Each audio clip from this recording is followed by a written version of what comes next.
Achoo! Today I'm coming to you from the front seat of my car because I am currently on set. I had to sneak away because I just learned about this new feature in Adobe called Super Resolution. Maybe this is an old feature and maybe everyone already knows about it, but it is blowing my mind. Last year, I was looking at buying either the Canon R6 or the Canon R5, and if you're human at all, you are suffering from the comparison syndrome. By looking at the Canon R5 and seeing that it's 45 megapixels, and looking at the Canon R6 and seeing that it's only 20.1, and then looking at the Canon R or the 5D Mark IV and seeing that those are 30.1 megapixel cameras, you think to yourself, man, should I really get a camera like the Canon R6 that only has 20.1 megapixels? And even when I bought the Canon R6 and I started taking pictures with it and I was in love with the images I was getting, I was still kind of wondering, am I missing out by not having the Canon R5? Are those extra megapixels really going to add something to my image? Would the little dial right here really change my photos? I don't think it would, but you can't help but feeling like you didn't get the best, top of the line, most recent, fresh camera that's out there. But now Adobe just had an update within Bridge and I believe within Photoshop that is a real game changer. Like I said, I've been shooting my Canon R6, taking photos for a little bit over 4 months now, and I've been super impressed. Most of my images are going on my website, going on Instagram. We've been taking portraits with families and kids.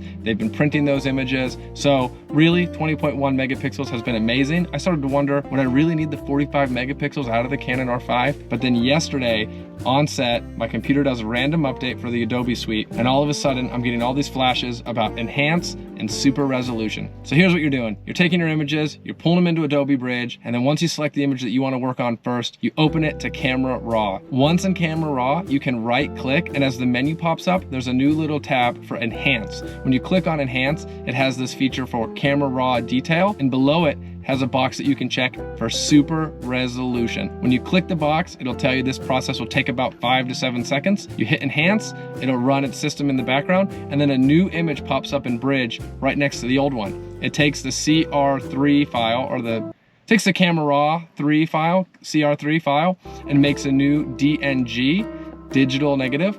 But this time, this bad boy is huge. This camera, when you're shooting raw, full resolution, is 20.1 megapixels. When you do the enhanced super resolution feature, it takes this thing to like 79.8, basically 80 megapixels. These images are massive. Check it out. If you're not looking at this in 4K right now, maybe toggle that on so you can see the difference and how high quality this is.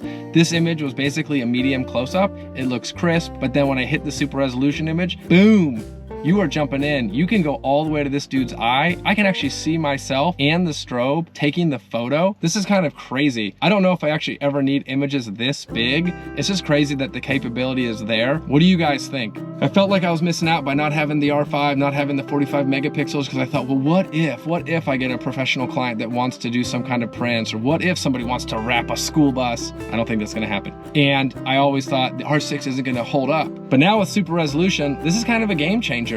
You can shoot your raw images at 20.1 megapixels. You can store them on your hard drive. They're not taking up way too much space. And then if you have an image that you love, that you want to do a massive print with, or you feel you really need to crop into, you can use super resolution. You can click this button and the images come out really clean. When I took my photo in the studio, I shot at a 100 ISO with a 1/640th of a shutter speed at a 4.0. So I had a very clean and sharp image out of the gate. This worked really well. I've been testing it out with a couple low light images that were more like a 1/100th of a second. Honestly, I'm blown away. What do you guys think? Tell me in the comments below. Will this affect your decision in buying the R5 over the R6 or the R6 over the R5, knowing that you have the ability now with Adobe Bridge to use super resolution?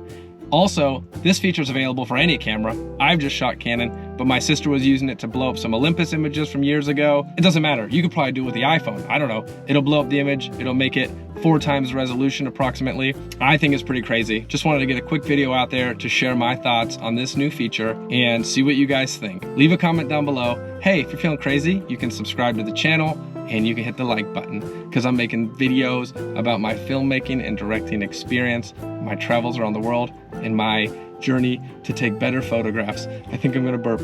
Okay, bye. Oh my gosh.